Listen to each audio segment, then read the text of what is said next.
जी, आज के लेक्चर का आगाज़ करते हैं। सबसे पहले प्रीवियस लेक्चर में से कोई क्वेश्चन पूछना चाहते हो तो पूछ लीजिए। प्रीवियस लेक्चर में हमने एसोसिएशन नॉट फॉर प्रॉफिट के बारे में डिस्कस किए थे कंसेप्ट्स। जी, प्राइवेट कंपनी है, सिंगल मेंबर कंपनी है, उसके मेंबर 4 या 5 वो तो नॉन फॉर प्रॉफिट में आ सकती है ना? जी बिल्कुल आ सकती है। एसोसिएशन नॉट फॉर प्रॉफिट के लिए मिनिमम जो नंबर है वो 3 है। ठीक है, 3 से ऊपर हो तो फिर वो एसोसिएशन नॉट फॉर प्रॉफिट के तौर पर रजिस्टर हो सकता है।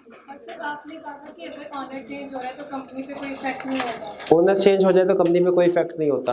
लेकिन सर अगर जो नया ऑनर आएगा तो वो मेंबर ऑफ एसोसिएशन और आर्टिकल ऑफ एसोसिएशन में तो चेंजिंग आएगी ना? नए मेंबर के आने से मेमोरेंडम ऑफ एसोसिएशन और आर्टिकल्स ऑफ एसोसिएशन में चेंज रिक्वायर्ड नहीं होता। इसलिए ऑनर सर वो तो ऑनर बनाता है ना मेमोरेंडम ऑफ। हाँ जी बिल्कुल, लेकिन ओनर के लिए जब मेमोरेंडम और आर्टिकल्स एक दफ़ा रजिस्टर हो जाता है उसके बाद कोई इंडिविजुअल ओनर उसमें अल्ट्रेशन नहीं कर सकता, चेंज नहीं कर सकता। अगर उसमें चेंज करनी हो तो फिर उसके लिए एक रूल बताया गया है, उसके मुताबिक चेंजेस होंगे। वरना तो फिर हर ओनर आके कहेगा आप मेमोरेंडम आर्टिकल को चेंज कर दो, और अगर कोई एग्री नहीं करते उससे तो वो तो लड़ाई झगड़े वाली बात होगी। ठीक है, तो मेमोरेंडम और आर्टिकल्स एक दफ़ा रजिस्टर हो जाए तो उसके बाद जो आने वाले मेंबर्स होते हैं जो चेंज होके आते हैं उनकी जिम्मेदारी होती है कि उन्हें मेमोरेंडम और आर्टिकल्स की पाबंदी करनी है, उसके खिलाफ नहीं जाना। अगर उसको चेंज करना है तो उसके लिए बाकायदा एक तरीक़ाकार दिया गया लॉ में, जो हमारे सिलेबस में भी मौजूद है। ठीक है, हमने उसको कवर करना है। उसमें हम डिस्कस करेंगे कि मेमोरेंडम और आर्टिकल्स की अल्ट्रेशन कैसे हो सकती है। जी, वन हॉस्पिटल है उसको रिवोक कर दिया जाता है उसका लाइसेंस, और दूसरी कंपनी पे उसका ट्रांसफर किए जाते हैं, और दूसरी कंपनियां हैं 10, तो कमीशन किसको सपोर्ट करेगा? 10 में से किसको ट्रांसफर एसेट होगा? किसको? देखिए, लॉ ने इस बारे में हमें कोई हमारे सिलेबस में भी मौजूद नहीं है और लॉ में भी मौजूद नहीं है कि जो जिस कंपनी को ट्रांसफ़र किए जाएंगे एसेट्स उसकी सिलेक्शन कौन करेगा और कैसे होगी। ठीक है, उस बारे में हमें सोचने की ज़रूरत नहीं। हमें सिर्फ इतना जानना है कि अगर लाइसेंस रिवोक होता है तो उसने अपने एसेट्स को ट्रांसफ़र करना है। जी, जो मेंबर्स होते हैं एसोसिएशन के, तो वो एक हर पीरियड के बाद पेमेंट करते हैं एसोसिएशन नॉट फॉर प्रॉफिट को? नहीं सब्सक्रिप्शन देते रहते हैं नहीं नहीं नहीं नहीं, वो मेंबर का ये मतलब नहीं है कि वो मंथली बेसिस पे सब्सक्रिप्शन देना उनके लिए लाजमी होगा। वो कोई कंट्रीब्यूट करना चाहे अपनी जेब से कर सकते हैं, लेकिन ये कोई क्लब वगैरह की मेंबरशिप नहीं होती कि जिसमें मंथली पैसे अदा करना ज़रूरी होता है, कोई ज़रूरी नहीं है। ठीक है, बाकी वो अगर अपनी जेब से कंट्रीब्यूट करना चाहें वो कर सकते हैं। जी,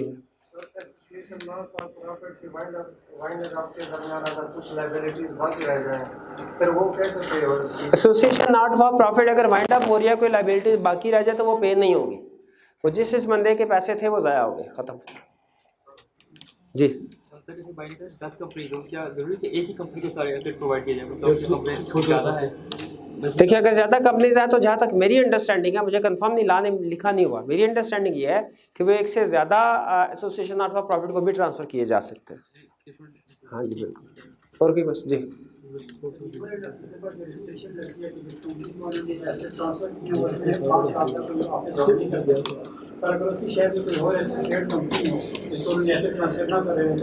जी अगर कोई और कंपनी ऐसी है जिसको उन्होंने एसेट ट्रांसफ़र नहीं किए तो उस कंपनी में वो डायरेक्टर बन सकते हैं, ऑफिसर बन सकते हैं, कोई इशू नहीं है।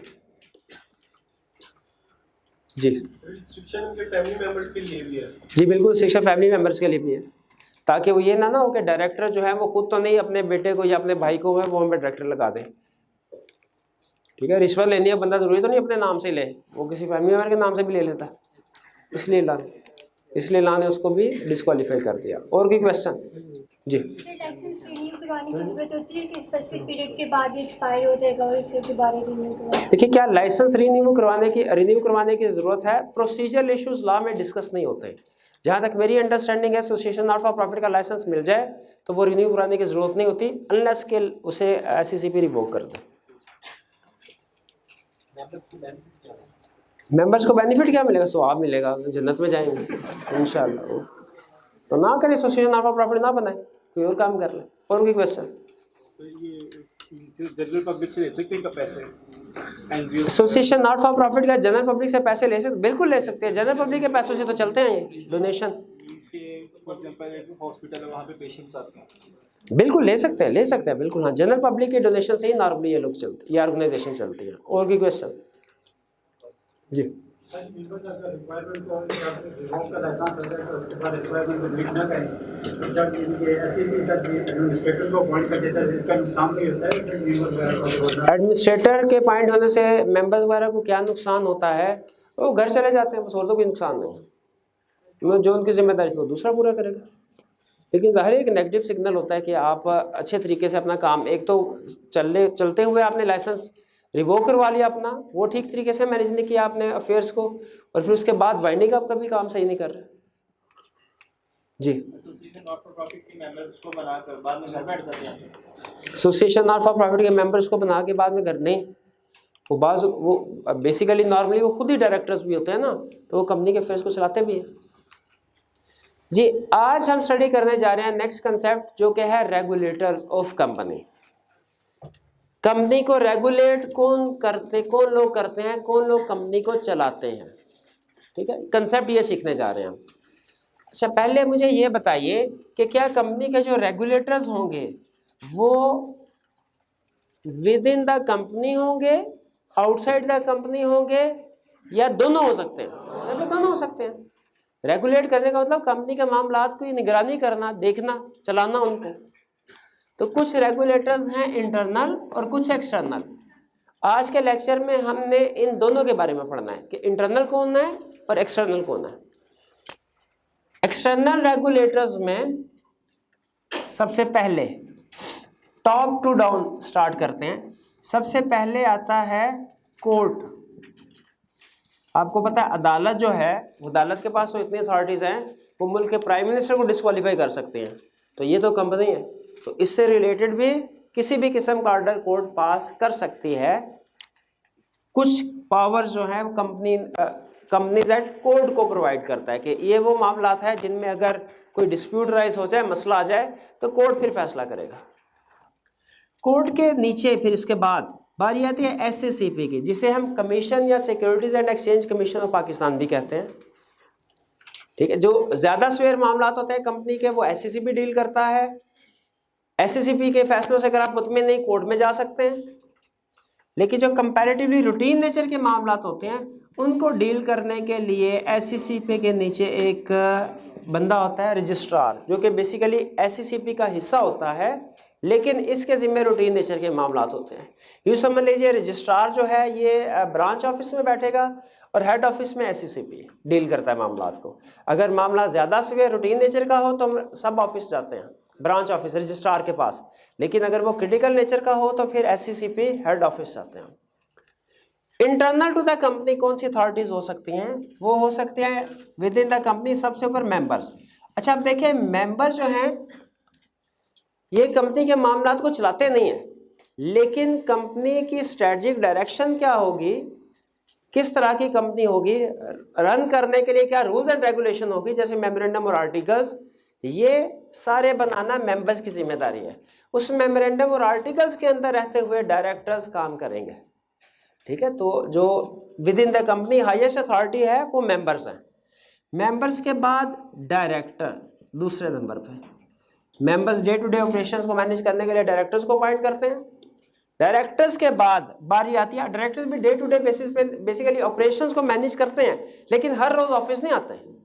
डायरेक्टर महीने 2 महीने या 3 महीने के बाद एक मीटिंग होती है इसकी, जिसमें आके सारा जायजा लेता है मामलात का और एडवाइस करते हैं दूसरे स्टाफ को कि क्या करना चाहिए, और घर वापस चले जाते हैं।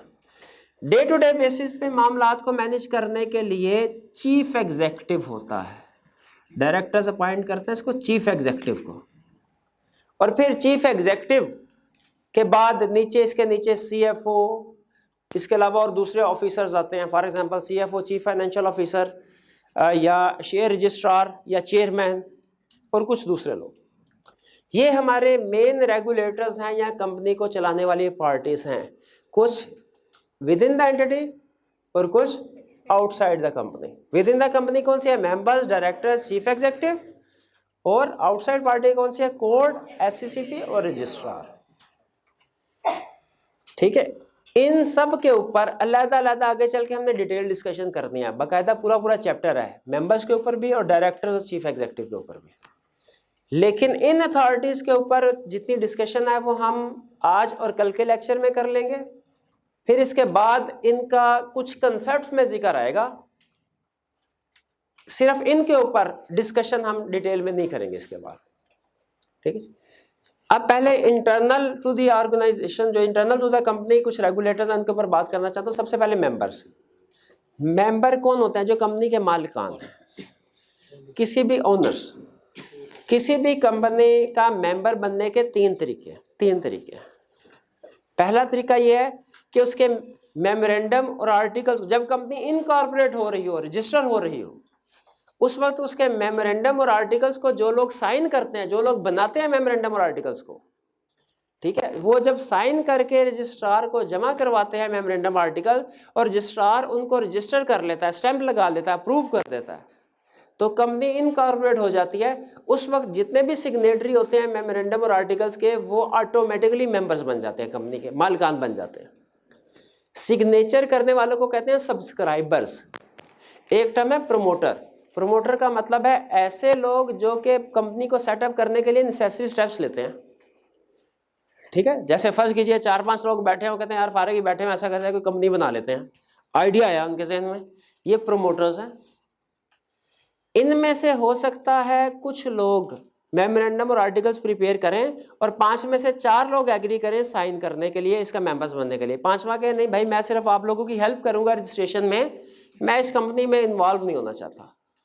तो सब प्रोमोटर्स थे 5, उनमें से जो जो मेमोरेंडम और आर्टिकल्स में साइन करेंगे वो हो जाएंगे सब्सक्राइबर्स। सब्सक्राइबर हो गए 4। अब जब ये रजिस्ट्रार के पास रजिस्टर करवाने के लिए मेमोरेंडम आर्टिकल्स को जमा करवाया गया, उसने रजिस्टर कर लिया, तो जब कंपनी बन गई, ये सब्सक्राइबर ऑटोमेटिकली मेंबर्स बन गए, ठीक है। अच्छा, एक तो मेंबर वो लोग जिन्होंने इनिशियली मेमोरेंडम और आर्टिकल्स को सब्सक्राइब किया। इसके बाद अगर एक कंपनी बन गई, अब आप उसके मेंबर बनना चाहते हैं, अब 2 तरीकों से बन सकते हैं। अगर तो कंपनी लिमिटेड बाय शेयर है, आप उसके शेयर्स खरीद लें।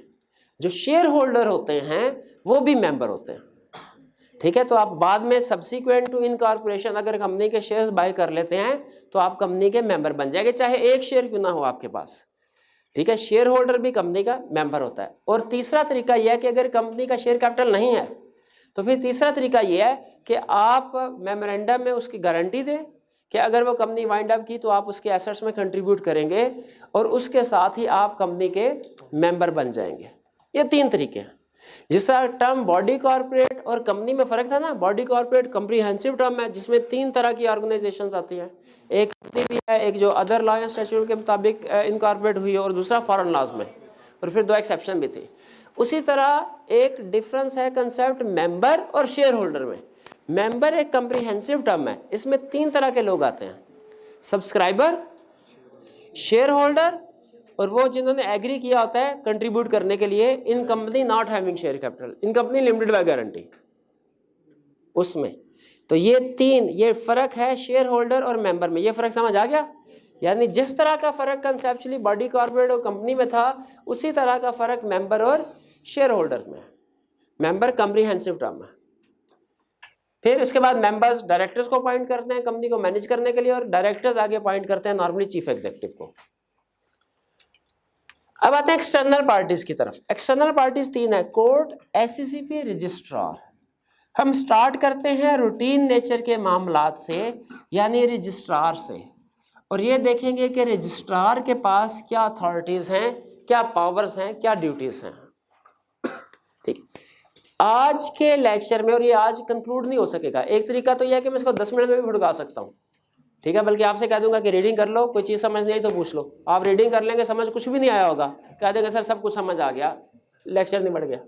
लेकिन ऐसे नहीं, इसमें जितने कंसेप्ट डिस्कस हुए हैं वो सब कंसेप्ट आगे चल के लॉ में यूज़ होंगे। तो एक तरह से आपको पूरे कंपनी लॉ की सैर करवा रहा हूँ आज के लेक्चर में, ठीक है। बहुत से कंसेप्ट हो गए, ये आपने हरगिज़ याद नहीं करना, ये आपने घर जाके जितने भी पॉइंट्स हैं याद नहीं करने, सिर्फ समझना है। इनको सुनते जाएं और समझते जाएं।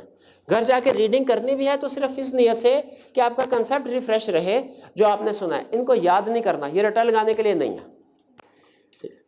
तो पढ़ने क्या जा रहे हैं हम कि जो एक्सटर्नल रेगुलेटर्स हैं जो कंपनी के मैटर्स को रेगुलेट करते हैं, 3, रजिस्ट्रार, एससीसीपी और कोर्ट। इनमें से हर एक की क्या क्या पावर एंड ड्यूटीज है, किसकी पावर, एंड पे आपको डिसाइड कीजिए कि किसकी पावर ज़्यादा है किसकी पावर कम है। सबसे पहले रजिस्ट्रार। रजिस्ट्रार की सबसे पहली और सबसे बड़ी जो रिस्पॉन्सिबिलिटी है, ड्यूटी है या पावर है, जिसकी वजह से इसका नाम रजिस्ट्रार पड़ा, वो ये है कि इसने कंपनी के मेमोरेंडम और आर्टिकल्स ऑफ एसोसिएशन को रजिस्टर करना है। कंपनी के मेमोरेंडम और आर्टिकल, अगर आप कंपनी बनाना चाहते हैं तो मेमोरेंडम और आर्टिकल्स कहाँ पे रजिस्टर होगा? रजिस्ट्रार के पास। एससीसीपी के पास नहीं जाना, आपके इलाके का जो भी रजिस्ट्रार लगता है उसके पास जाएंगे, उसके पास डॉक्यूमेंट्स देंगे उसको, वो देखेगा अगर डॉक्यूमेंट्स ठीक है, प्रॉपर प्रिपेयर हुई है, तो उसको रजिस्टर कर लेगा। और रजिस्टर करने के बाद एक सर्टिफिकेट इशू करेगा जिसे कहते हैं सर्टिफिकेट ऑफ इनकॉर्पोरेशन। क्या कहते हैं? Certificate of incorporation. इस बात का सबूत है कि कंपनी बन गई, कंपनी बन गई। मुझे आज तक याद है, मैट्रिक के पेपर थे, फॉर्म फिल करना था, तो हमारे टीचर्स आके क्लास में वो पूछने लगे, हाँ भाई हमने उनसे पूछा कि फॉर्म के साथ क्या क्या सबमिट करवाना है, तो कहने लगे क्या सबूत है आपके पास कि आप पैदा हो गए हैं, क्या सबूत है? हमने कहा सर हम वो, कहते नहीं ला इसको नहीं मानता। ला किसको मानता है? वो बर्थ सर्टिफिकेट। बर्थ सर्टिफिकेट, तो जिस तरह एक नेचुरल पर्सन का पैदा होने का सबूत बर्थ सर्टिफिकेट है, उसी तरह एक आर्टिफिशियल पर्सन कंपनी, इसके वजूद में आने का भी एक सर्टिफिकेट है। क्या? Certificate of incorporation. अगर कंपनी के पास सर्टिफिकेट ऑफ इनकॉर्पोरेशन है, ये इस बात का लीगल एविडेंस है कि कंपनी रजिस्टर्ड हो गई, इनकॉर्पोरेट हुई, वरना वो कंपनी इनकॉर्पोरेट नहीं हुई। ठीक है। और जिस तरह नेचुरल बात है, जिस तरह हमारा वो जो बर्थ सर्टिफिकेट होता है उसमें नाम लिखा होता है, डेट्स वगैरह होती हैं, उसी तरह इस सर्टिफिकेट ऑफ इनकॉर्पोरेशन में भी कंपनी का नाम और डेट्स वगैरह होंगी। ये सर्टिफिकेट ऑफ इनकॉर्पोरेशन इक्वल है हमारे बर्थ सर्टिफिकेट के। कंसेप्चुअली एक ही चीज़ है, कंसेप्चुअली एक ही चीज़ है, प्रेजेंटेशन जाहिर है फ़र्क होगी एक ही। क्लियर हो गया सर्टिफिकेट ऑफ इनकॉर्पोरेशन क्या है? और ये रजिस्ट्रार कब इशू करता है? जब मेमोरेंडम और आर्टिकल्स को रजिस्टर करता है, पहली पावर। ठीक है, यानी इसीलिए इसको रजिस्ट्रार कहते हैं, कंपनीज को रजिस्टर करता है। यहाँ पे कंपनी रजिस्टर हो गई। फिर इसके बाद to approve name and rectification of name. Rectification और चेंज ऑफ नेम। देखिए क्लास में फॉर एग्जांपल किसी का नाम है अली फॉर एग्जांपल, क्या लाजमी है कि क्लास में और कोई दूसरा स्टूडेंट इस नाम से नहीं होगा? क्या हो सकता है? बिल्कुल हो सकता है। नेचुरल पर्सन के ऊपर कोई जिम्मेदारी नहीं है, वो कोई भी नाम रख सकते हैं।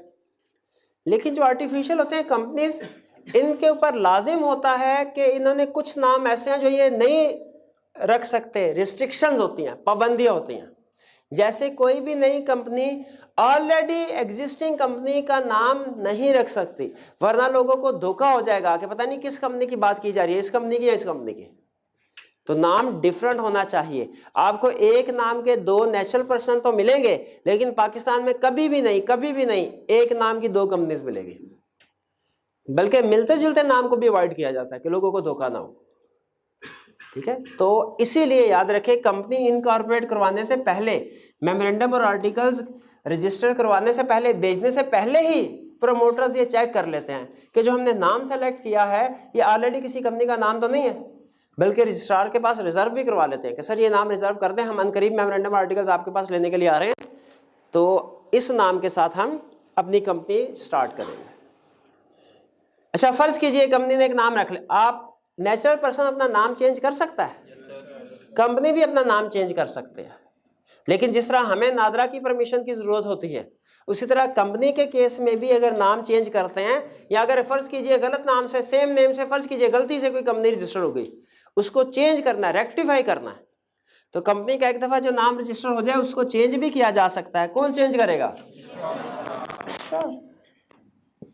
तो रजिस्ट्रार नाम को अप्रूव भी करता है और नाम को रेक्टिफाई भी करता है। अच्छा, इसमें एक चीज़ ध्यान रखिए, जनरली नाम को रजिस्टर करवाना हो रजिस्ट्रार के पास जाते हैं, लेकिन कुछ स्पेशल नेम्स हैं, स्पेशल नेम्स, ख़ास नाम या ख़ास अल्फाज हैं जो अगर किसी कंपनी ने अपने नाम में इस्तेमाल करने हो तो उसे कमीशन से इजाज़त लेना पड़ती है।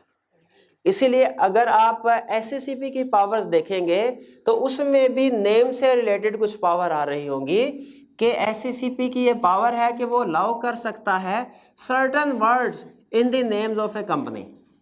फॉर एग्जांपल, ऐसे अल्फाज जो किसी गवर्नमेंट अथॉरिटी के साथ कनेक्शन शो करते हों। ठीक है, ये कंसेप्ट सारे के सारे, ये भी ब्रीफली आपके साथ डिस्कस कर रहा हूँ, सारे के सारे कंसेप्ट डिटेल में हमने स्टडी करना है।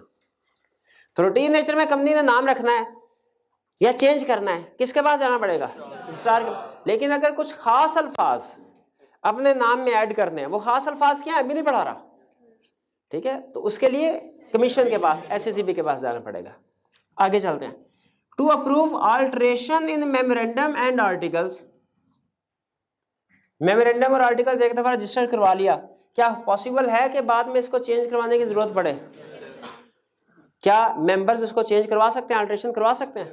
बिल्कुल करवा सकते हैं। किसके पास जाना पड़ेगा? भाई जिसके पास रजिस्टर करवा रहा है उसी के पास जाना पड़ेगा। तो अगर अल्टरेशन मेमोरेंडम और आर्टिकल्स में करवानी है, इसके लिए रजिस्ट्रार के पास, कोर्ट नहीं जाना पड़ेगा, रजिस्ट्रार के पास। फिर to issue certificate of commencement of business. Registrar certificate of commencement of business भी इशू करता है। ये क्या है? अच्छा, एक होता है हमारा शनाख्ती कार्ड, सॉरी एक होता है बर्थ सर्टिफिकेट, एक होता है शनाख्ती कार्ड। दोनों में फर्क होता है क्या नहीं होता? पहले कौन सा मिलता है, फिर उसके बाद शनाख्ती कार्ड। कंपनी के लिए अच्छा कंसेप्ट क्या है? कंसेप्ट ये है कि अगर किसी के पास शनाख्ती कार्ड नहीं है तो कुछ रिस्ट्रिक्शन लगती है उस पर, वो कुछ काम नहीं कर सकता लीगली। जी, ड्राइविंग नहीं कर सकता, अच्छा बाहर भी नहीं जा सकता, मुल्क से बाहर। अच्छा नहीं, और भी कुछ रिस्ट्रिक्शन इस तरह की होगी, मुझे एग्जैक्ट पता नहीं क्या रिस्ट्रिक्शन है, लेकिन पता है कुछ ना कुछ रिस्ट्रिक्शन हैं। अगर रिस्ट्रिक्शंस हैं जो कि जब आपका शनाख्ती कार्ड बनेगा उसके बाद आप फुली एम्पावर्ड है, आप कोई भी काम कर सकते हैं लीगली, लेकिन उससे पहले लॉ आपको रिस्ट्रिक्ट करता है, कुछ एक्टिविटीज कर सकते हैं, कुछ एक्टिविटीज नहीं कर सकते। उसी तरह जब एक कंपनी सर्टिफिकेट ऑफ इनकॉर्पोरेशन के बाद क्रिएट हो गई तो अभी भी उसके ऊपर हो सकता है कुछ रिस्ट्रिक्शंस लगे कि आप ये काम कर सकते हैं, ये काम नहीं कर सकते, जब तक कि उसका शनाख्ती कार्ड ना बन जाए। यहाँ पे शनाख्ती कार्ड से क्या मुराद है? Certificate of commencement of business. जब certificate of commencement of business मिल जाता है उसके बाद कंपनी ओपन है, वो जो लीगल काम करना चाहें कर सकते हैं। लेकिन अगर सर्टिफिकेट ऑफ इनकॉर्पोरेशन बन गया और certificate of commencement of business अभी नहीं बना तो प्रोबेबली कुछ काम पॉसिबल है कि कुछ काम कंपनी कर सकती है और कुछ काम कंपनी नहीं कर सकती, पाबंदी है। तो ये सर्टिफिकेट ऑफ इनकॉर्पोरेशन और certificate of commencement of business में फर्क समझ आ गया? सर्टिफिकेट ऑफ इनकॉर्पोरेशन कौन इशू करेगा और certificate of commencement of business ये भी रजिस्ट्रार। आगे चलते हैं। टू रिसीव वेरियस नोटिसेस और डॉक्यूमेंट्स। नोटिसेस रिसीव करना या डॉक्यूमेंट्स रिसीव करना। कंपनीज एक्ट में बहुत सी चीज़ों में लिखा हुआ है कि ये रूटीन नेचर के मामलात कंपनी सेंड करेगी रजिस्ट्रार को और रजिस्ट्रार इशू करेगा नोटिस वगैरह कंपनी को, ठीक है। जैसे एक जगह पे लिखा हुआ है कि कंपनी ने अपनी फाइनेंशियल स्टेटमेंट्स, जो एनुअल फाइनेंशियल स्टेटमेंट, वो रजिस्ट्रार को सबमिट करवानी है। और इसके अलावा और भी अगर कंपनी ने अपना रजिस्टर्ड ऑफिस एक जगह से दूसरी जगह पे मुंतकिल किया है तो इस चेंज की इत्तला रजिस्ट्रार को देनी है। तो रूटीन नेचर की जितनी भी कम्युनिकेशन होगी वो बाय लॉ कोई भी कंपनी रजिस्ट्रार को सेंड करेगी, ठीक है। वो कमीशन या कोर्ट या किसी और अथॉरिटी को सेंड नहीं करेगी। तो रूटीन नेचर की कम्युनिकेशन के लिए कंपनी ने किसको रेफर करना है? रजिस्ट्रार को। Next concept, extension of AGM. AGM किसको कहते हैं? Annual general meeting. इससे पहले मैं बताया ना जनरल मीटिंग किसको कहते हैं? मेंबर्स की मीटिंग को जनरल मीटिंग कहते हैं। बोर्ड मीटिंग किसको कहते हैं? डायरेक्टर्स की मीटिंग को। शाबाश। अब मेंबर्स की लॉ ये कहता है कि हर साल के बाद मेंबर्स की एक मीटिंग होगी। ये जो जनरल मीटिंग होती है इसकी डिफरेंट टाइप्स, 3 टाइप्स है। जो मेंबर्स की मीटिंग है ना, जिसे जनरल मीटिंग कहते हैं, इसकी 3 टाइप्स हैं। एक मीटिंग उस वक्त होती है जब कंपनी सेटअप होती है, स्टार्ट में, जब कंपनी इनकॉर्पोरेट होती है, ठीक है, उसे कहते हैं स्टैट्यूटरी मीटिंग। एक कंपनी वो होती है जो हर साल ईयर एंड खत्म होने के बाद शेयर होल्डर मिल बैठते हैं और पूरे साल की डायरेक्टर्स की कारकर्दगी का जायजा लेते हैं। ये हर साल होती है, इसे कहते हैं एनुअल जनरल मीटिंग या एब्रीविएट करते हैं एजीएम। और फर्ज कीजिए अगर एजीएम दूर है और दरमियान में कोई शेयर होल्डर्स की ज़रूरत पड़ गई, कोई उनसे अप्रूवल लेने की, कोई एमरजेंसी सिचुएशन अराइज हो गई, तो साल के दौरान में भी जनरल मीटिंग कंडक्ट कर सकते हैं ज़रूरत के वक्त, जिसे कहते हैं extra ordinary general meeting abbreviate करते हैं EGM या EOGM। ठीक है, अभी हम सिर्फ एनुअल जनरल मीटिंग रूटीन की बात कर रहे हैं। अब देखिए एनुअल जनरल मीटिंग लॉ ये कहता है कि जैसे ही साल खत्म हुआ 4 महीने के अंदर अंदर करवानी है आपने। जैसे अगर ईयर एंड 31 दिसंबर है तो इसका मतलब है कंपनी ने 31 दिसंबर हो गया तो जनवरी, फरवरी, मार्च, अप्रैल, 30 अप्रैल से या उससे पहले पहले AGM करवा लेनी है। लेकिन क्या ये पॉसिबल है कोरोना की वजह से या किसी और वजह से, लाइट बार बार जा रही है, लोड शेडिंग की वजह से, किसी और वजह से कंपनी AGM को उस टाइम पे कंडक्ट ना करवा सके? अगर नहीं करवा सकती 4 महीने में और चाहते हैं कि जी 1 महीना हमें मजीद मिल जाए, एक्सटेंशन के लिए कहीं अप्लाई करना चाहिए कि खुद ही फैसला कर लेना चाहिए? कहाँ अप्लाई करना चाहिए? रजिस्ट्रार को। और याद रखें यहाँ पे आगे लिखा हुआ है अनलिस्टेड। इसका मतलब क्या है? अनलिस्टेड कंपनी है तो इसने एक्सटेंशन के लिए अप्लाई करना है रजिस्ट्रार को, और अगर लिस्टेड कंपनी है तो फिर एक्सटेंशन के लिए किसको अप्लाई करना होगा? शाबाश, ऐसी सी जरा देखते हैं यहाँ पे ये पावर है कि नहीं है। कहाँ पे लिखे नजर आ रही है आपको कोई? ये एक्सटेंशन ऑफ AGM आगे लिखा नहीं हुआ लेकिन अंडरस्टूड है ये लिस्टेड कंपनी। अनलिस्टेड कंपनी को अगर एक्सटेंशन चाहिए तो वो रजिस्ट्रार को कॉन्टैक्ट करेगी, लिस्टेड कंपनी को एक्सटेंशन चाहिए तो वो कमीशन को अप्रोच करेगी। फिर to inspect and seize books and records, कि कंपनी के बुक्स एंड रिकॉर्ड्स को इंस्पेक्ट भी कर सकता है रजिस्ट्रार और सीज भी कर सकता है। जैसे फर्ज कीजिए हमने वो एसोसिएशन नॉट फॉर प्रॉफिट वाले में स्टडी किया था कि एसोसिएशन नॉट फॉर प्रॉफिट का लाइसेंस कैंसिल हो जाएगा अगर वो उसने 2 साल तक फाइनेंशियल स्टेटमेंट सबमिट नहीं करवाई, books of accounts, proper books of accounts maintain नहीं किए, या था वो मनी लॉन्ड्रिंग में इन्वॉल्व हो, टेररिस्ट फाइनेंसिंग एक्टिविटीज में इन्वॉल्व हो। अब ये कैसे पता चलेगा? मनी लॉन्ड्रिंग का मतलब ये होता है इलीगल तरीकों से पैसे इकट्ठे करना किसी जगह से और फिर बाहर के मुल्क में भेज देना। ठीक है, फिर बाहर के मुल्क में भेज देना, यह मनी लॉन्ड्रिंग। क्या ऐसा पॉसिबल है कि कोई NGO ऐसी एक्टिविटीज में इन्वॉल्व हो, एसोसिएशन नॉट फॉर प्रॉफिट, कि पाकिस्तान में बत्ताखोरी या इलीगल एक्टिविटी, स्मगलिंग वगैरह के जरिए से पैसे कमाते हो और बाहर के लोगों को, अपने जो ओनर्स हैं उनको स्टैंड कर देते हो, या बाहर कुछ और लोगों को? बिल्कुल पॉसिबल है। अच्छा, अब इसमें अगर रजिस्ट्रार को इतला मिले कि कोई कंपनी इस तरह की इलीगल एक्टिविटीज में इन्वॉल्व है, क्या उसके पास कोई पावर होनी चाहिए कि कंपनी का रिकॉर्ड देख सके?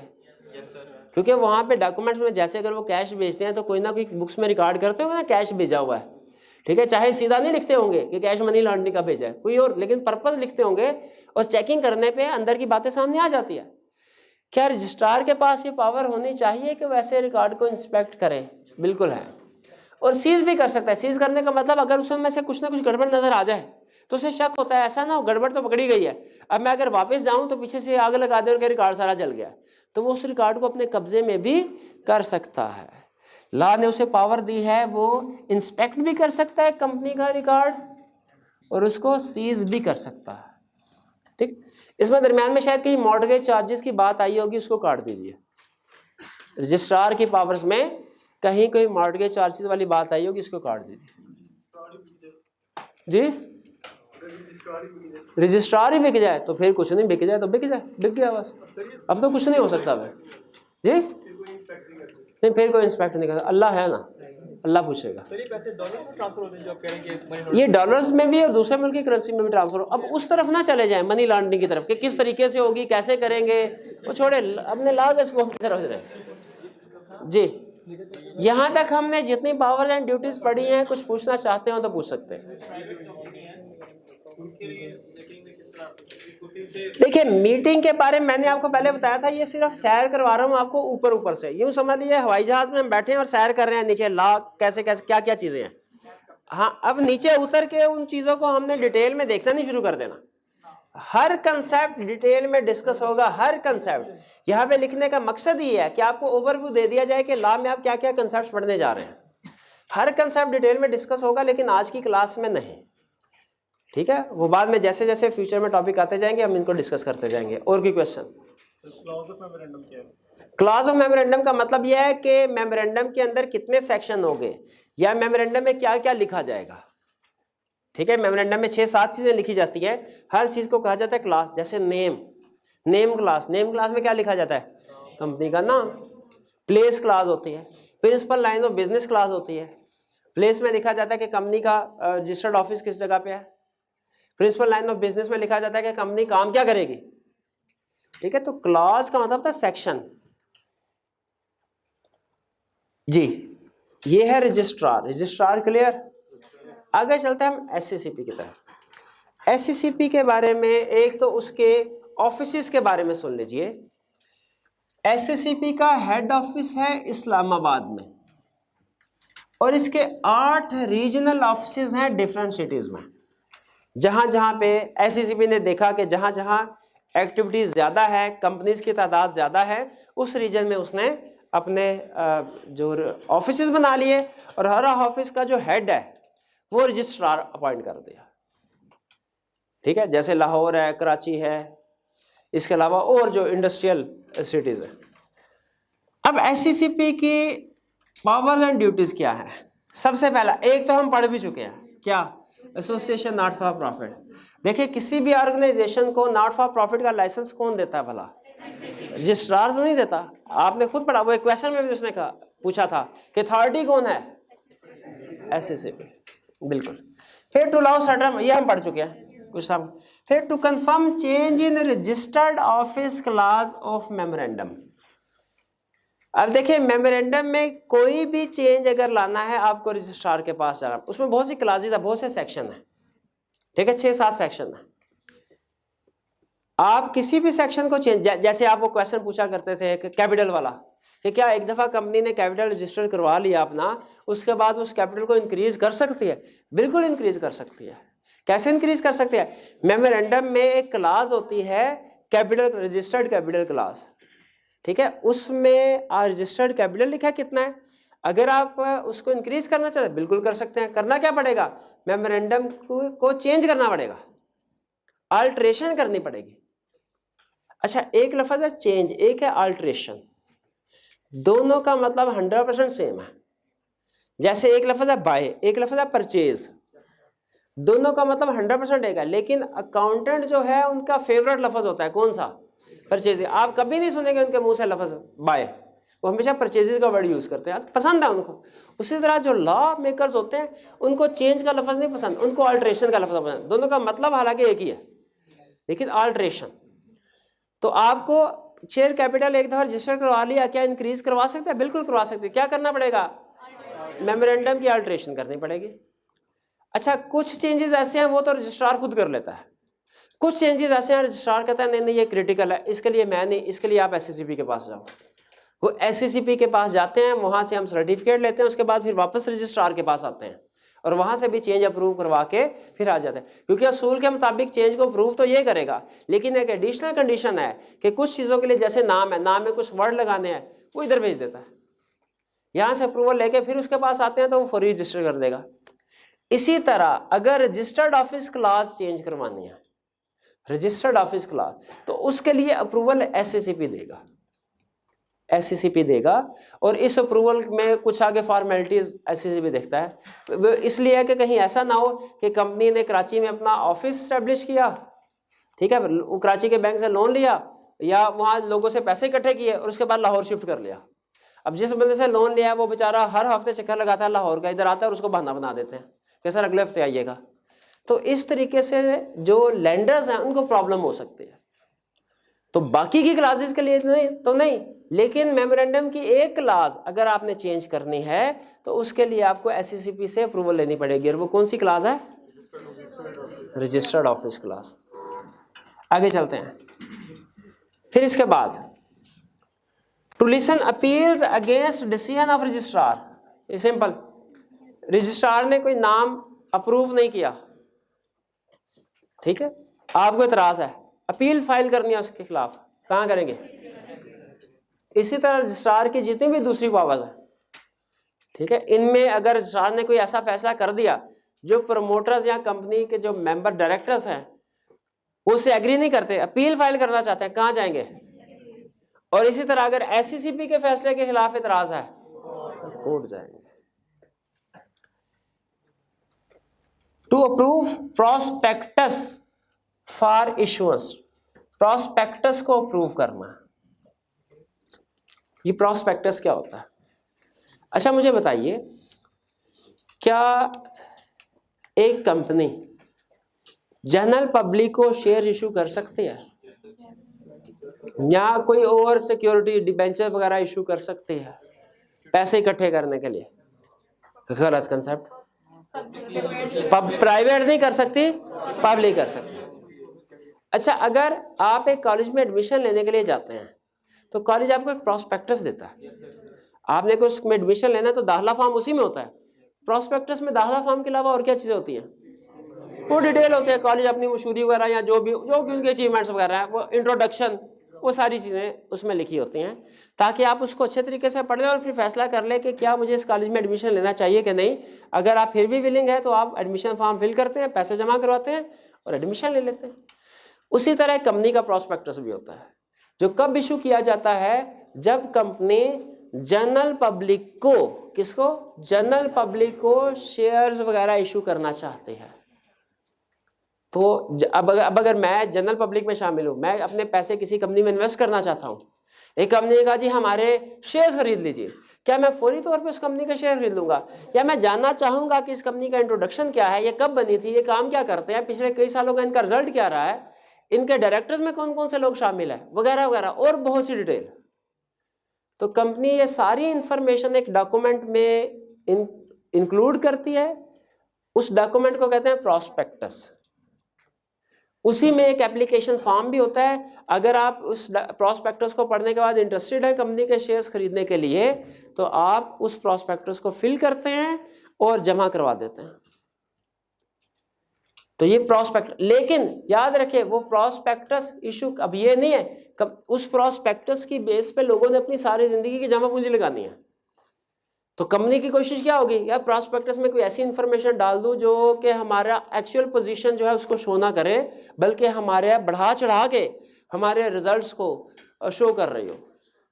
तो ऐन मुमकिन है कि कंपनी इसमें कोई गलत इनकरेक्ट इंफॉर्मेशन इंक्लूड कर दे।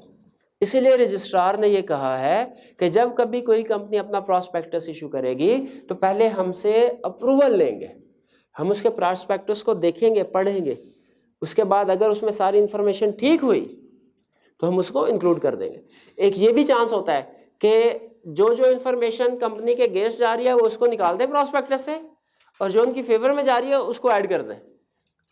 तो एससीसीबी ने यह भी कहा हुआ कि जब कभी प्रॉस्पेक्टस इशू करेंगे उस प्रॉस्पेक्टस में ये सारी इंफॉर्मेशन हो जाए, बाकायदा लिस्ट दी हुई है, ताकि कंपनी ऐसा ना करे कि पॉजिटिव इंफॉर्मेशन सारी इंक्लूड कर दे, नेगेटिव इंफॉर्मेशन एक्सक्लूड कर दे। तो एससीसीबी चेक करता है कि क्या सारी की सारी इंफॉर्मेशन इसमें इंक्लूडेड है, उसके बाद अप्रूव करेगा। तो प्रॉस्पेक्टस को अप्रूव करना ये भी किसने करना है? रजिस्ट्रार ने नहीं। एक्सटेंशन ऑफ एजीएम, ये भी बात हमने कर ली लिस्टेड के केस में। बिल्कुल। To call general meeting if company defaults in holding, अगर कंपनी, देखें हमने बात की थी कि मीटिंग होल्ड होगी तो उसका पीरियड भी लॉ ने स्पेसिफाई किया है।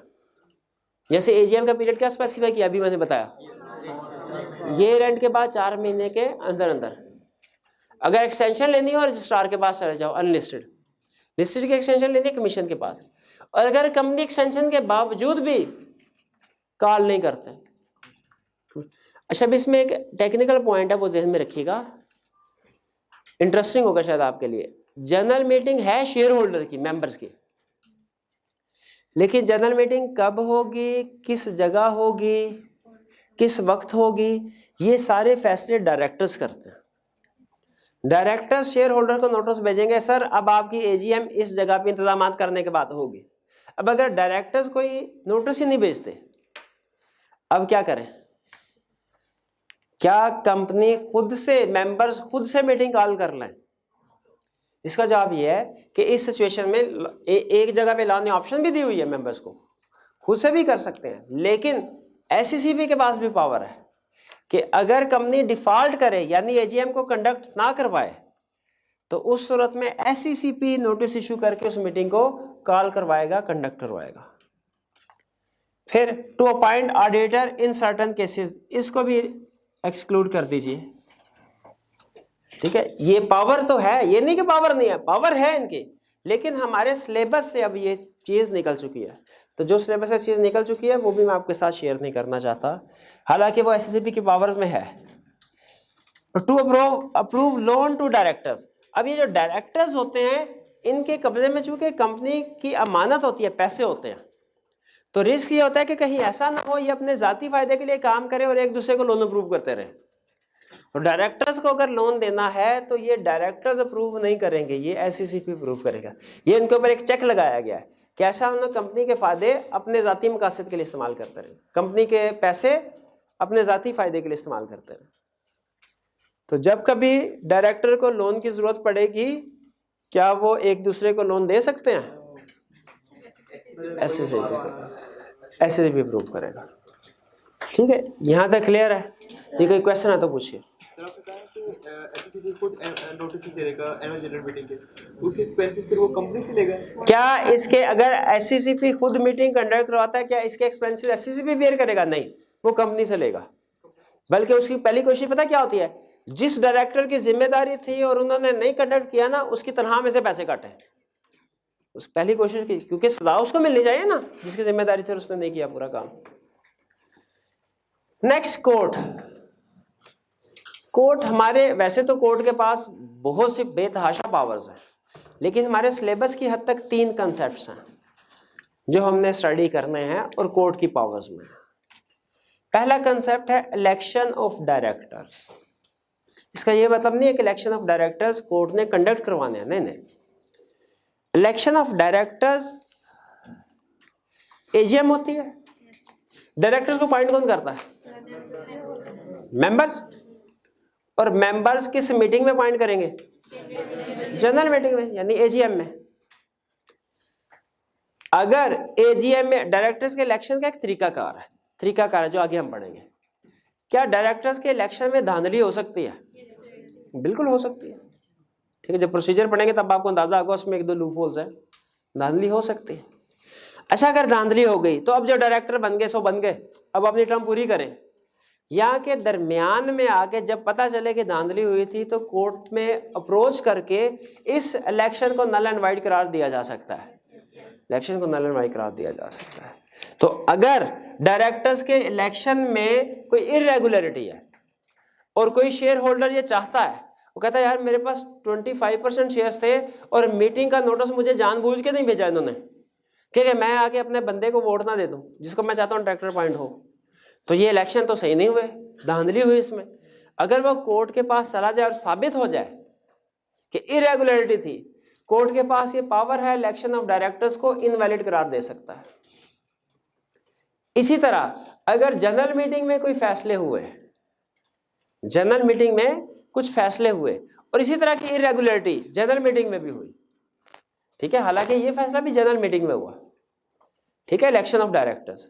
तो इलेक्शन ऑफ डायरेक्टर के अलावा अगर किसी और मैटर में इरेगुलरिटी हुई तो क्या कोई मेंबर जो समझता है कि उसका हक उसे इस्तेमाल करने की अथॉरिटी नहीं दी गई, वो कोर्ट के पास जाए तो कोर्ट उस जनरल मीटिंग को इनवैलिड करार दे सकता है? बिल्कुल। कोर्ट सारी की सारी जनरल मीटिंग को भी इनवैलिड करार दे सकता है और part of the general meeting को भी इनवैलिड करार दे सकता है। ठीक है, जैसे फर्ज कीजिए किसी जगह पे उन्होंने कहा जी डिविडेंड कितना पे होना चाहिए। अब सारे शेयर होल्डर ने अपना अपना ओपिनियन दिया, एक शेयर होल्डर जो था उसने भी अपना ओपिनियन दिया, लेकिन उसका वोट काउंट नहीं हुआ। जनरल मीटिंग में वोट की बेस पे फैसले होते हैं, उसका वोट जानबूझ के काउंट नहीं किया गया। अगर उसका वोट काउंट करते तो फैसला बदल जाता। अब इस सिचुएशन में जब वो कोर्ट के पास जाएगा, बताइए कोर्ट को सारी की सारी proceeding of general meeting invalid करार दे देनी चाहिए या एक पार्ट ऑफ मीटिंग? पार्ट। तो कंप्लेन के लिहाज से हमें कंप्लेन करनी पड़ेगी कोर्ट में जाके, कंप्लेन के लिहाज से कोर्ट डिसाइड करेगा कि मुझे पूरी जनरल मीटिंग को इनवैलिड करार देना है या उसकी प्रोसीडिंग्स, कुछ प्रोसीडिंग्स को। और फिर resolution to vary share holders rights, हर शेयर के कुछ राइट्स, जैसे शेयर होल्डर की लायबिलिटी होती है ना, क्या लायबिलिटी होती है शेयर होल्डर की? Unpaid amount of share held by them. उसी तरह शेयर होल्डर के राइट्स भी होते हैं। आप बता सकते हैं शेयर होल्डर के क्या राइट्स हैं? डिविडेंड रिसीव करना, मीटिंग अटेंड करना, मीटिंग जहां पार्टिसिपेट करना और उसमें वोट कास्ट करना। बिल्कुल ठीक है, खास तौर पे वोट कास्ट करना, क्योंकि जितने भी फैसले होंगे वो वोट्स की बेस पे होंगे। अब ये क्वेश्चन इस रिसेंट अटेम्प्ट में भी है जो भी मैं कंसेप्ट आपको बताने जा रहा हूं। अगर कुछ शेयर होल्डर के, कंपनी के दो तरह के शेयर होल्डर हैं। अगर कुछ शेयर होल्डर्स के राइट्स कंपनी वेरी करना चाहती है, क्या कर सकती है? फर्ज कीजिए कंपनी ने फैसला किया, share holder existing share holder है, उनमें से एक शेयर का एक वोट है, नॉर्मली इसी तरह होता है, एक शेयर का एक वोट। कंपनी ने मजीद पैसे चाहिए, एग्जिस्टिंग शेयर होल्डर ने कहा हमारे पास पैसे नहीं है, कंपनी बाहर से मजीद लोगों को शेयर इशू करना चाहती है, लेकिन जो दूसरे लोग हैं वो ये कहते हैं कि सर हम इस बिजनेस में इन्वेस्ट नहीं करेंगे, इसमें रिस्क ज़्यादा है, नुकसान हो जाएगा, ठीक है, या ऐसा ना हम पैसे इन्वेस्ट करें और फैसला जो है वो पुराने वाले शेयर होल्डर करें, पुराने वाले फैसले नहीं करते।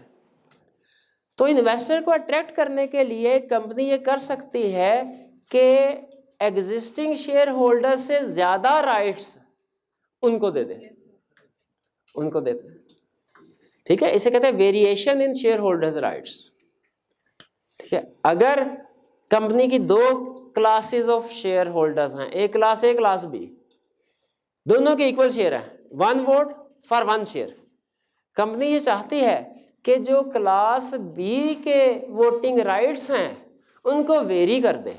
वेरी कैसे कर दे? उनको डबल कर दे, कर सकती है कंपनी, इसकी कुछ कंडीशन है, कर सकती है। अच्छा, राइट्स को वेरी कर दिया, लेकिन फर्ज कीजिए अगर कुछ दूसरे शेयर होल्डर इस वेरिएशन से मुतमिन नहीं है, उनके ख्याल में उनके साथ ज्यादती हुई है, क्या इस वेरिएशन को इनवैलिड करार दिलवा सकते हैं? लेकिन किसके पास जाना पड़ेगा? SECP के पास नहीं, कोर्ट के पास, कोर्ट ही इनको इनवैलिड। अब इसकी कुछ कंडीशन भी हैं, जो कंडीशन मीट करेंगे तो फिर variation in share holder rights को इनवैलिड करार दिया जाएगा। वो कंडीशन हम जब वो चैप्टर पढ़ेंगे, टॉपिक पढ़ेंगे, उसमें डिस्कस कर रहे होंगे। तो बताइए ये कोड क्लियर हो गया? अभी तक के लेक्चर में कोई क्वेश्चन पूछना चाहते हो पूछ लीजिए। ये डिसाइड कौन करता है कि शेयर होल्डर्स के किस वाले शेयर होल्डर के कौन से राइट्स को वेरी करना है? ये डायरेक्टर्स डिसाइड करते हैं, डायरेक्टर डिसाइड करते हैं, लेकिन अप्रूवल शेयर होल्डर्स की भी होती है। ये नहीं कि डायरेक्टर की मर्जी और उन्होंने राइट्स को वेरी कर दिया, शेयर होल्डर की भी अप्रूवल। लेकिन आपको पता है कि जो फैसले होते हैं वो नॉर्मली मेजॉरिटी की बेस पे होते हैं, तो हो सकता है कि कुछ मिनॉरिटी के शेयर होल्डर वो कहें कि जी मैं हमारे साथ ज्यादती हुई।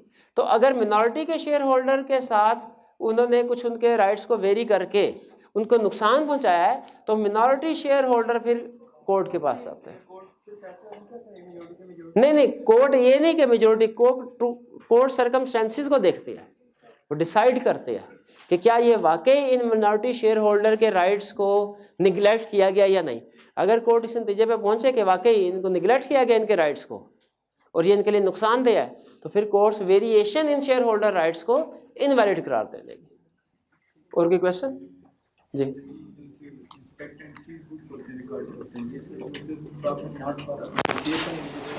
ये जो रजिस्ट्रार के पास पावर है कि वो रिकॉर्ड्स को इंस्पेक्ट कर सकता है और सीज कर सकता है, ये सिर्फ एसोसिएशन नॉट फॉर प्रॉफिट के केस में नहीं, ये हर कंपनी के केस में। मैंने एग्जांपल सिर्फ एसोसिएशन नॉट फॉर प्रॉफिट की दी क्योंकि उसमें मनी लॉन्ड्रिंग वाले को स्पेसिफिकली पॉइंट को पढ़ा था, वरना ये हर कंपनी के रिकॉर्ड्स को इंस्पेक्ट भी कर सकता है और सीज भी कर सकता है। इंस्पेक्ट करने का क्या मतलब है? ऑफिस में जाके देख सकता है और कह सकता है मुझे कॉपी दो। सीज करने का मतलब क्या है? अपने कब्जे में ले लेगा। और कोई क्वेश्चन? एक बंदे के पास सिर्फ 50% शेयर है सर, वो अकेला, और सर बस 10 बंदे उसके साथ सपोर्ट है सर, वोटिंग सर उसकी कह रहे हैं सर, जो कम है तो फैसला कोर्ट किसका मानेगा? देखिए, अगर किसी बंदे के पास 60% कंपनी के शेयर्स हैं और दूसरे लोगों के पास 40% है, 60% वाले ने कोई ऐसा फैसला करवाया जो 40% वालों के लिए नुकसानदेह है, तो कोर्ट के पास जाते हैं 40% शेयर होल्डर। कोर्ट किसकी बात मानेगा? कोर्ट नहीं, कोर्ट याद रखें, कोर्ट मेजॉरिटी ऑफ शेयर्स की बेस पे नहीं देखता। कोर्ट ये देखता है इंसाफ का तकाजा क्या है। इंसाफ के तकाजे के अगर 10% शेयर होल्डर्स भी कोर्ट पहुंच जाए ना और कहें सर ये, और 90% दूसरी साइड पे हो और पता चल रहा हो कि इन 10% के साथ जाती हुई है, कोर्ट 90% लोगों का डिसीजन नल एंड वाइड करार दे देगा और 10% वालों को कहेगा ये ठीक है। ठीक है, कोर्ट ने लीगल प्रोविजंस देखनी है, लॉ देखना है, वो मेजॉरिटी शेयर होल्डर नहीं देखता। वरना तो इसका मतलब है छोटा इन्वेस्टर मर गया, हर कंपनी में छोटा इन्वेस्टर तो उसकी मानी नहीं जाएगी। नहीं, इस तरह नहीं होगा। और कोई क्वेश्चन? कोई क्वेश्चन नहीं आज? जी, क्या प्रमोटर्स के पास कोई लीगल अथॉरिटी होती है? बेसिकली प्रमोटर्स का लीगल स्टेटस ही कोई नहीं होता इनफैक्ट, वो तो सिर्फ कंपनी को इनकॉर्पोरेट कर रहे हैं। जब कंपनी इनकॉर्पोरेट हो जाएगी उसके बाद लीगल स्टेटस की बारी आती है, उससे पहले इनके पास कोई लीगल स्टेटस नहीं है तो कोई इनकी लीगल रिस्पॉन्सिबिलिटीज़ नहीं है। और कोई क्वेश्चन? चलिए, आज के लेक्चर में हमने अथॉरिटीज़ के बारे में स्टडी किया, रिकैप कर लेते हैं क्विकली। अथॉरिटीज़ में हमने पढ़ा अथॉरिटीज़ दो तरह की हो सकती है, विद इन द कंपनी भी, आउटसाइड द कंपनी भी। विद इन द कंपनी कौन कौन सी अथॉरिटी है? मेंबर, डायरेक्टर, चीफ एग्जीक्यूटिव और कुछ दूसरे ऑफिसर्स जैसे CFO, जैसे शेयर रजिस्ट्रार और इसके अलावा चेयरमैन, ये कुछ ये सारे कंसेप्ट हमने बाद में स्टडी करना है, ठीक है। और एक्सटर्नल रेगुलेटरी अथॉरिटीज कौन सी है? एक्सटर्नल रेगुलेटरी अथॉरिटीज हैं कमीशन, कोर्ट, कमीशन, रजिस्ट्रार, ठीक है।